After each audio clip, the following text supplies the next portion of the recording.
السلام علیکم ویورز، میرا نام عطاء الرحمن اور آپ دیکھ رہے ہیں عطاء بخاری یوٹیوب چینل۔ قرآن کریم کی مسلسل ایکسپوزیشن کے سلسلہ میں آج ہم سورہ الانعام کی آیت نمبر 92 کی ایکسپوزیشن کریں گے۔ سابقہ آیت میں جیوز کی روش سے متعلق بات کی گئی۔ اس میں کہا یہ گا کہ انہوں نے اللہ کی قدر نہیں کی جس طرح کہ اللہ کی قدر کرنے کا حق ہے۔ جب ان لوگوں نے یعنی جیوز نے یہ کہا کہ اللہ نے کسی بشر پر کوئی چیز نازل نہیں کی، تو اللہ نے کہا کہ اے رسول تو کہہ دے کہ کس نے وہ کتاب نازل کی تھی جو موسیٰ اپنے ساتھ لایا تھا، جو انسانوں کے لیے روشنی اور ہدایت تھی۔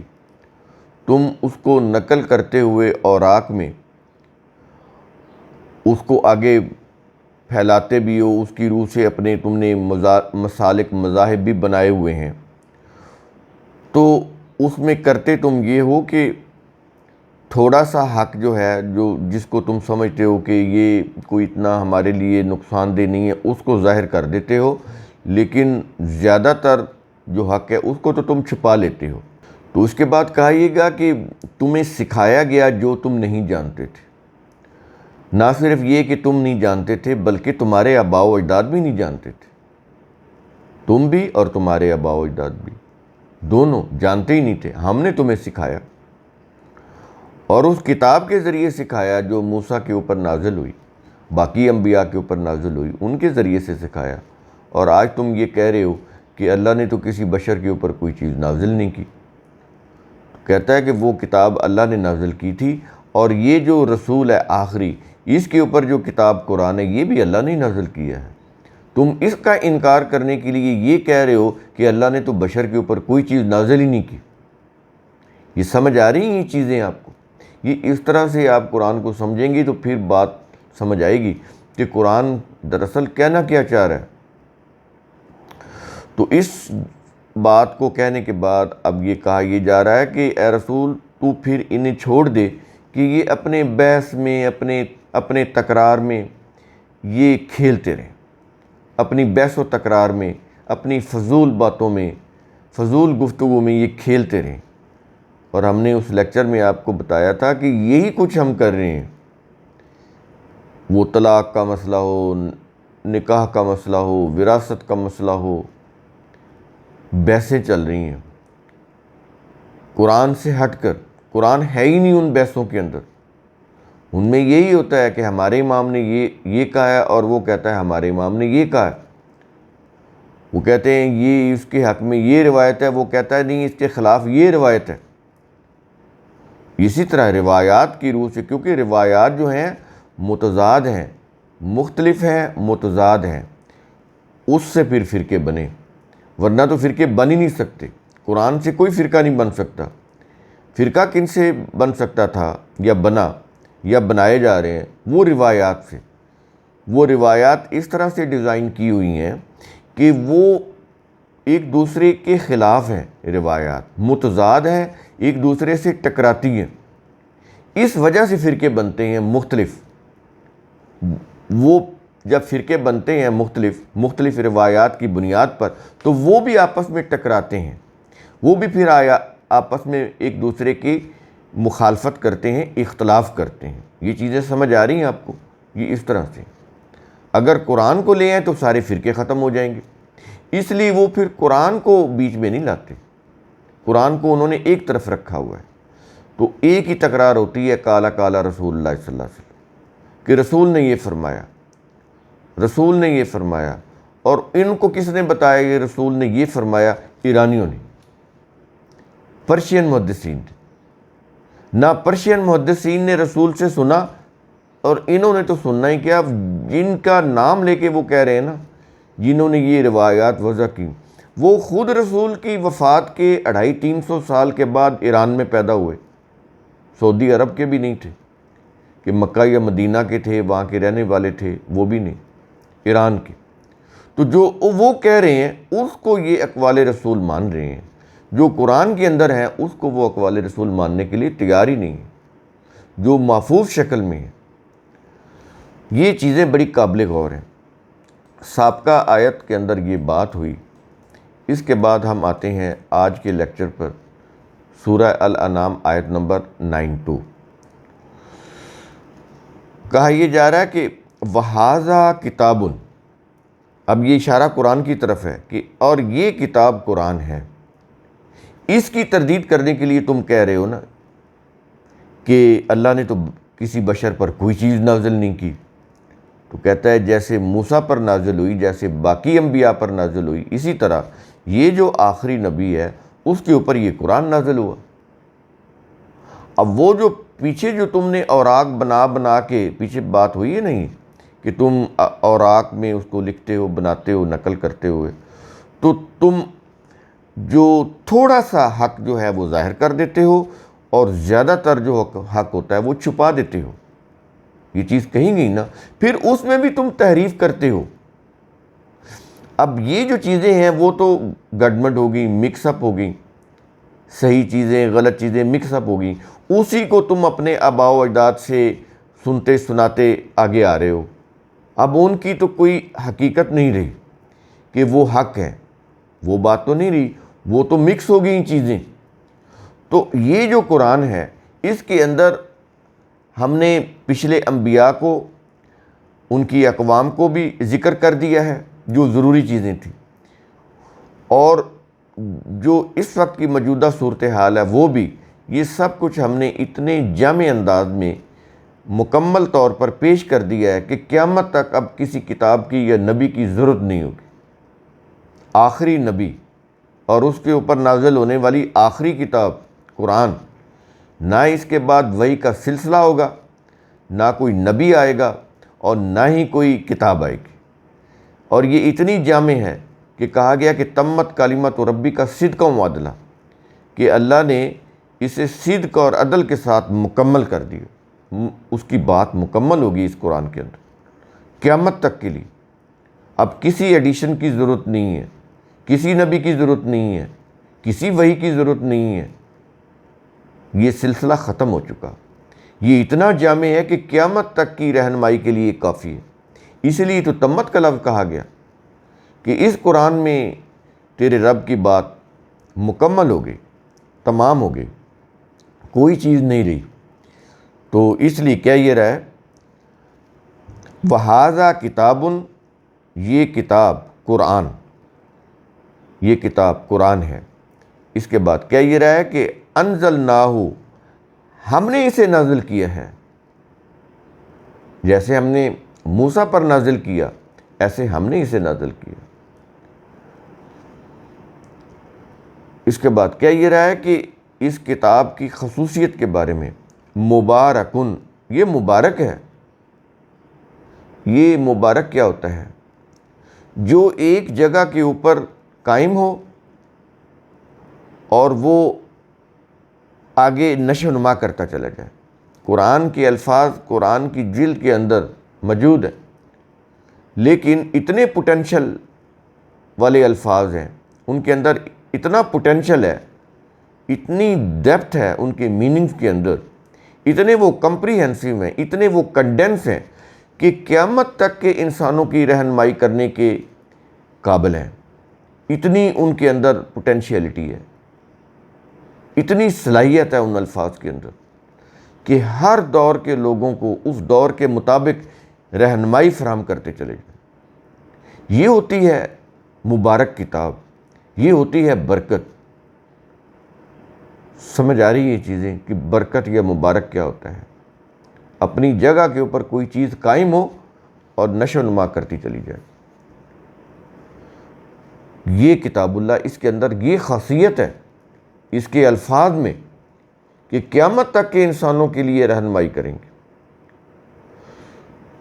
یہ خاصیت نہ کسی انسانوں کے الفاظ میں ہے جو وہ بولتے ہیں، نہ ان کی کتابوں میں ہو سکتی ہے۔ بدل جائیں گی کتابیں، انسان جتنی مرضی اچھی کتاب لکھ لے، صحیح کتاب لکھ لے، لیکن زمانہ بدلے گا تو وہ کتاب پرانی ہو جائے گی۔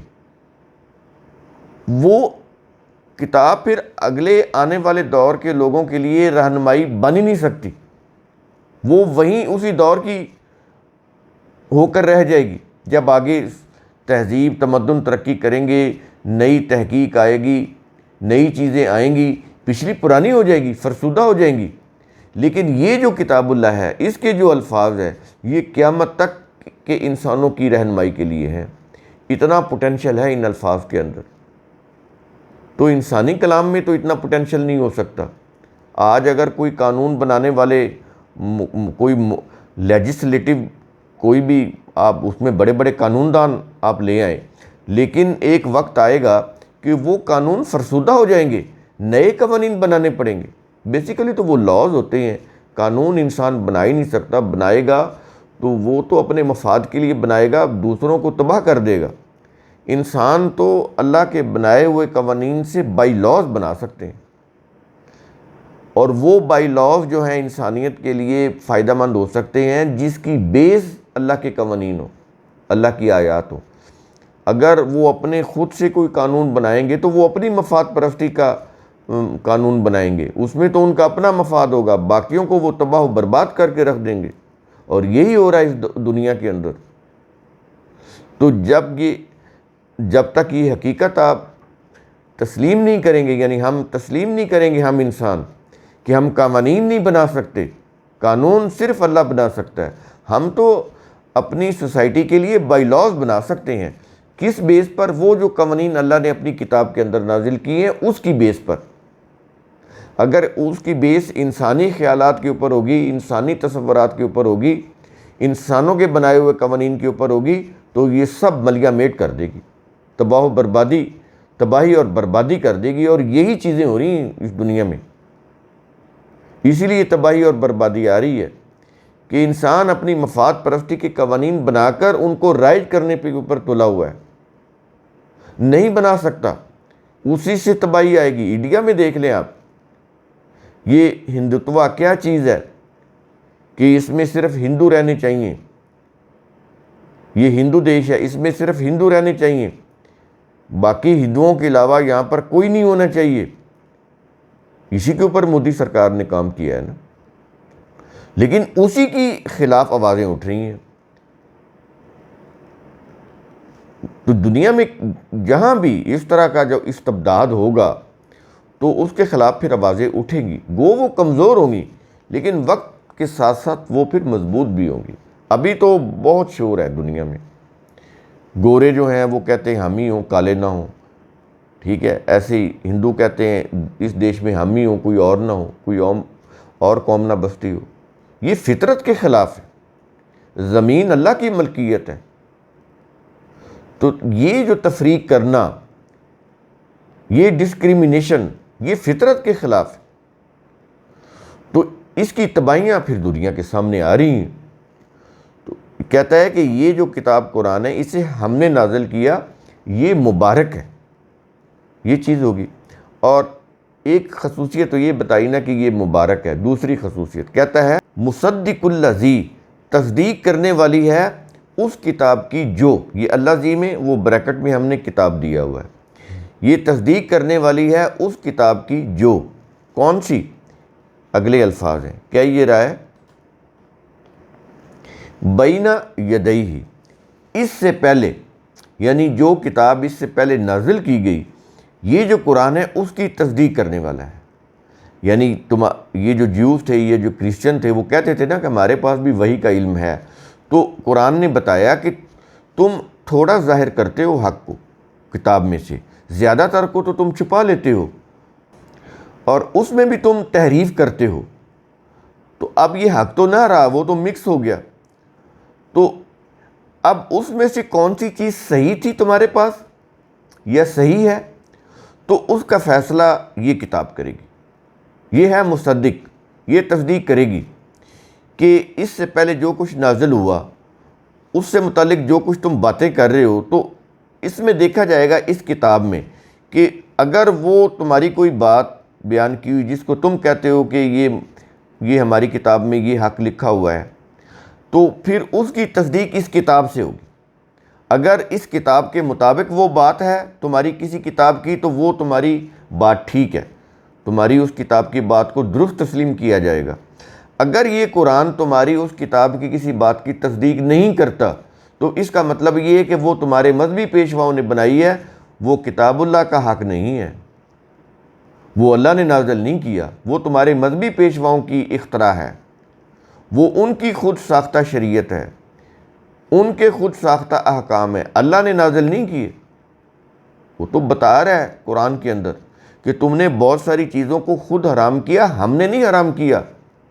آگے یہ چیزیں عیسیٰ کے متعلق بھی بتائی گئی نا، کہ عیسیٰ جب آئے گا تو وہ ان چیزوں کو حلال کر دے گا جن کو حرام کیا گیا، یعنی تمہارے مذہبی پیشواؤں نے جن چیزوں کو حرام قرار دیا شریعتیں بنا کر، تو عیسیٰ جب آئے گا تو وہ ان کو حلال کرے گا، کیونکہ وہ اللہ نے حرام نہیں کی تھی، وہ تو تمہارے جو جیوز کے مذہبی پیشوا تھے، احبار اور رہبان، انہوں نے حرام قرار دی تھی۔ تو عیسیٰ جب آئے گا تو وہ ان کو حلال کرے گا۔ یہ چیزیں سمجھ آ رہی ہیں آپ کو؟ ہم ترجمہ کر کے گزر جاتے ہیں کہ قرآن تصدیق کرنے والا، بھئی کس چیز کی تصدیق کرنے والا ہے؟ کہ جو قرآن سے پہلے نازل کیا گیا، جس کو وہ کلیم کرتے تھے کہ یہ ہمارے پاس اللہ کی وحی کا علم ہے، تو یہ اس سے سرٹیفائی کیا جائے گا، اس سے اس کی تصدیق کی جائے گی کہ اگر اس کے مطابق ہے جو کچھ تم کہتے ہو کہ یہ کلام اللہ ہے، تو ٹھیک ہے، وہ مانا جائے گا کہ ٹھیک ہے یہ اللہ کا کلام ہے، اس کی وحی ہے۔ لیکن اگر اس کے خلاف ہے تو پھر یہ نہیں مانا جائے گا کہ وہ اللہ کی وحی ہے، وہ تم نے خود بنائی ہیں وہ چیزیں۔ اس کے بعد کہہ یہ رہا ہے وَلِتُنذِرَ، کہتا ہے کہ تاکہ تو تنبیہ کرے، یہ جو کتاب ہم نے اے رسول تجھ پر نازل کی ہے، یہ اس لیے نازل کی ہے، اس کا مقصد کیا ہے؟ اب اس کا موٹیو بتا رہا ہے، پرپس بتا رہا ہے، آبجیکٹیو بتا رہا ہے۔ کیا کہتا ہے؟ تاکہ تو تنبیہ کرے۔ اب تراجم کے اندر یہ چیز آئی ہوئی تاکہ تو ڈرائے، یہ تنذیرہ، تاکہ تو ڈرائے۔ یہ ڈرانا نہیں ہوتا، تنذیر اسی سے نذیر ہے، رسول کو نذیر بھی کہا گیا، نذیر۔ تو یہ نذیر کا معنی ڈرانے والا نہیں ہوتا، تنذیر کا مطلب جو ہے ڈرانا نہیں ہوتا، وارن کرنا ہوتا ہے، تاکہ تو وارن کرے، تنبیہ کرے۔ اور آگے بتایا کن کو؟ کیا یہ رہا ہے القریٰ، مکہ والوں کو۔ یہ کا مطلب ماں ہوتا ہے، اور قریٰ جو ہے اس کا مطلب ہوتا ہے بستیاں، قریہ بستی، قریٰ اس کی جمع۔ تو بستیوں کی ماں یعنی مرکز، تو آج کے الفاظ میں اس کو آپ کہہ لیں میٹروپولیٹن سٹی، میٹروپولیٹن سٹی، یہ القریٰ کا مطلب ہوگا، بڑا مرکزی شہر۔ تو اس وقت مکہ تھا، مکہ سے دور دور سے قافلے مکہ کی طرف آتے تھے حج کے لیے۔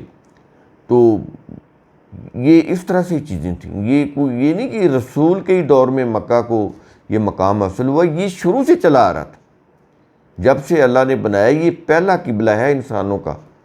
جیوز نے روایات وضع کی کہ نہیں، پہلا قبلہ جو ہے وہ یروشلم ہے، بالکل نہیں، غلط ہے یہ۔ اللہ نے خود واضح کیا ہے، ان اول بیت وضع للناس الذی ببکۃ مبارکا، کہ سب سے پہلا جو ہم نے گھر بنایا انسانوں کے لیے وہ تو وہی ہے جو مکہ میں ہے۔ تو سب سے پہلا جو قبلہ ہے انسانیت کا شروع سے جو چلا آ رہا ہے وہ یہی مکہ ہے، یروشلم نہیں ہے۔ انہوں نے تو یہ کیا نا کہ بیت اللہ کے مقابلے میں بیت المقدس بنایا، الفاظ بھی ملتے جلتے ہیں نا، بیت اللہ، بیت المقدس۔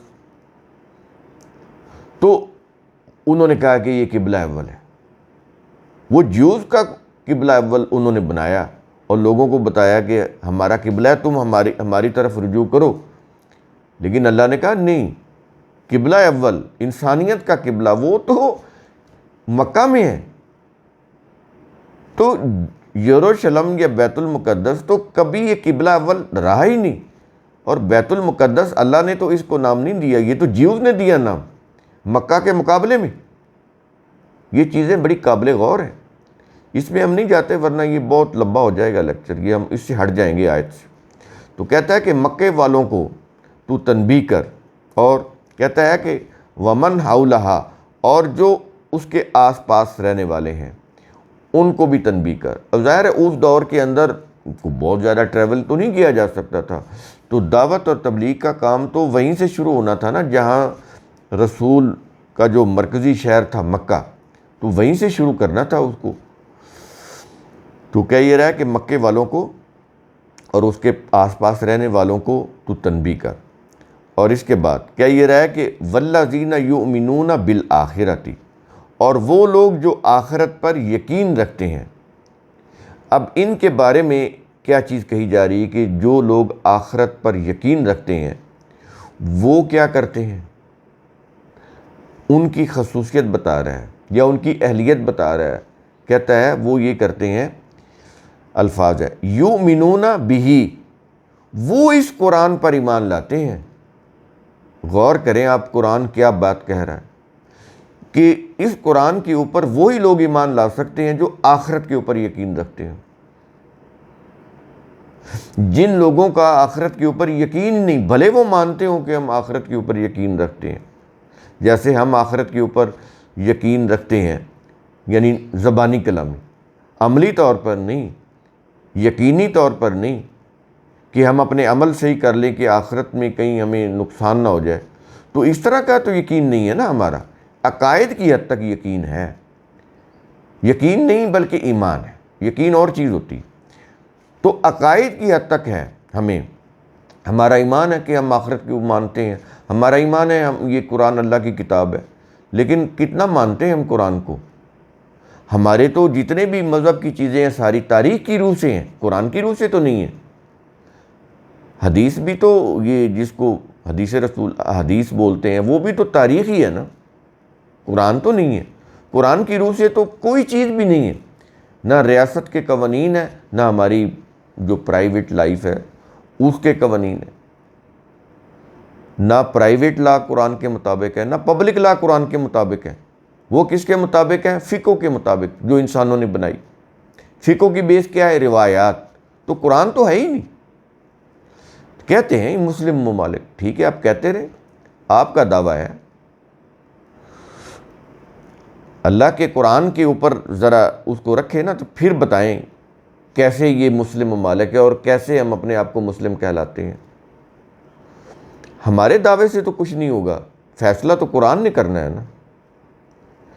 تو کہتا ہے کہ وہ لوگ جو آخرت پر یقین رکھتے ہیں وہ اس قرآن کے اوپر ایمان لاتے ہیں۔ جن کا آخرت کے اوپر یقین ہی نہیں ہے وہ اس قرآن کے اوپر کیوں ایمان لائیں گے؟ وہ تو اپنے اپنے مسالک اور اپنے اپنے مذاہب میں ہی مگن رہیں گے، اپنے اپنے مسالک کے اوپر ہی چلتے رہیں گے، قرآن کے اوپر نہیں چلیں گے۔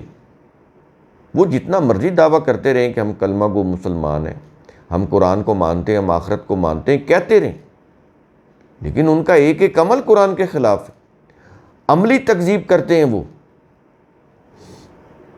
تو اس لیے قرآن نے تو حتمی بات کہہ دی کہ اس کتاب قرآن کے اوپر یقین ہی وہ لا سکتا ہے جو آخرت کے اوپر یقین رکھتا ہو، عقیدہ نہیں۔ عقیدہ تو وہ جیسے ہم رکھ رہے ہیں کہ ہاں جی آخرت ہے، لیکن اس کے باوجود رشوت لے رہے ہیں، اس کے باوجود ہم غبن کر رہے ہیں، اختیارات کا ناجائز فائدہ اٹھا رہے ہیں، جھوٹی ایف آئی آر لوگوں کے اوپر دے رہے ہیں، پبلک بھی دے رہی ہیں، حکومتیں بھی دیتی ہیں کہ نہیں دیتی۔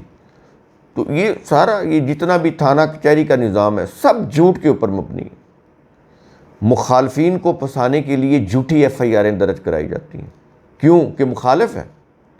ایک جگہ کے اوپر قتل ہوا، قتل کسی اور نے کیا، لیکن اس قتل کا فائدہ اٹھا کے مخالفین کا نام لکھوا دیا کہ انہوں نے قتل کیا ہے۔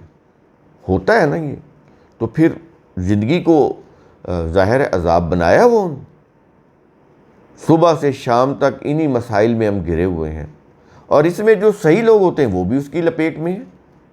نظام ہے نا، سیلاب آتا ہے، وہ یہ نہیں دیکھتا کہ یہ مسجد ہے یا مندر ہے، یہ نیک ہے یا یہ ہندو ہے یا مسلم ہے، وہ تو سب کو بہا کے لے جاتا ہے۔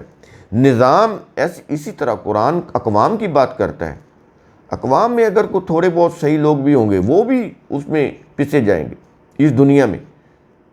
آخرت کی نہیں بات کر رہا، اس دنیا کی بات کر رہا ہوں۔ اس لیے وہ کہتا ہے ایسا نظام بناؤ کہ انسانوں کے ساتھ ظلم نہ ہو، زیادتی نہ ہو، تو جو دین ہم نے تمہیں دیا ہے اس کو نافذ کرو، پھر کسی کے ساتھ زیادتی نہیں ہوگی۔ تو یہ چیزیں ہیں۔ آیت کے آخر میں کیا یہ رہا ہے کہ وَهُمْ عَنْ صَلَاتِهِمْ يُحَافِظُونَ، وہ اپنی صلات کی حفاظت کرتے ہیں۔ آخرت کے اوپر یقین رکھنے والے، ان کی دو خصوصیات قرآن بیان کر رہا ہے۔ ایک یہ کہ وہ قرآن پر ایمان لاتے ہیں، اس کی روح سے اپنا نظام بناتے ہیں، اس کی روح سے اپنی زندگی گزارتے ہیں، اور دوسرا یہ ہے کہ وہ اپنی صلات کی حفاظت کرتے ہیں۔ صلات کی حفاظت کیا ہوتی ہے کہ اللہ نے اپنی کتاب کے اندر جو احکام دیے ہیں ان کو فالو کرتے ہوئے اپنی جتنے بھی فرائض ہیں، جو بھی ان کے اوپر فرائض ہیں، وہ گھریلو ہوں یا وہ محکمانہ ہوں، ریاستی سطح کے اوپر ہوں، ان کو وہ ادا کرتے ہیں۔ کس کو فالو کرتے ہوئے؟ کتاب اللہ کو، کتاب اللہ کے احکام کو، اللہ کے قوانین کو جو اس کی کتاب کے اندر ہیں، ان کو فالو کرتے ہوئے، کیونکہ صلات کا معنی ہی پیچھے پیچھے چلنا ہے، یعنی اللہ کے قوانین کے پیچھے پیچھے چلنا۔ تو جس کی جو ڈیوٹی ہے وہ اپنی ڈیوٹی صحیح دیانتداری کے ساتھ، جو اللہ نے اس کو صلاحیتیں دی ہیں اس کو استعمال کرتے ہوئے، جو اس کے اوقات کار ہیں، جو اس کی جاب ڈسکرپشن ہے، جو اس کے اختیارات ہیں، اس کے اندر رہتے ہوئے، اپنی ڈومین کے اندر رہتے ہوئے اپنی ڈیوٹیز کو اللہ کے قوانین کی روح سے پرفارم کرنا، یہ صلات کی حفاظت کرنا ہے۔ یہ چیزیں یہاں پر یہ چیز سمجھ لیں، ہم نماز کی بات نہیں کر رہے، نماز مذہب کی چیز ہے، وہ اور ہے۔ ہم صرف صلات کی بات کریں گے جو قرآن کے اندر ہے، اس کے اوپر ہم بات کریں گے۔ تو قرآن کریم کا اصول ثم تتفکروا، اس کی روح سے خود بھی سوچا کریں، سمجھا کریں، غور و فکر کیا کریں۔ شکریہ۔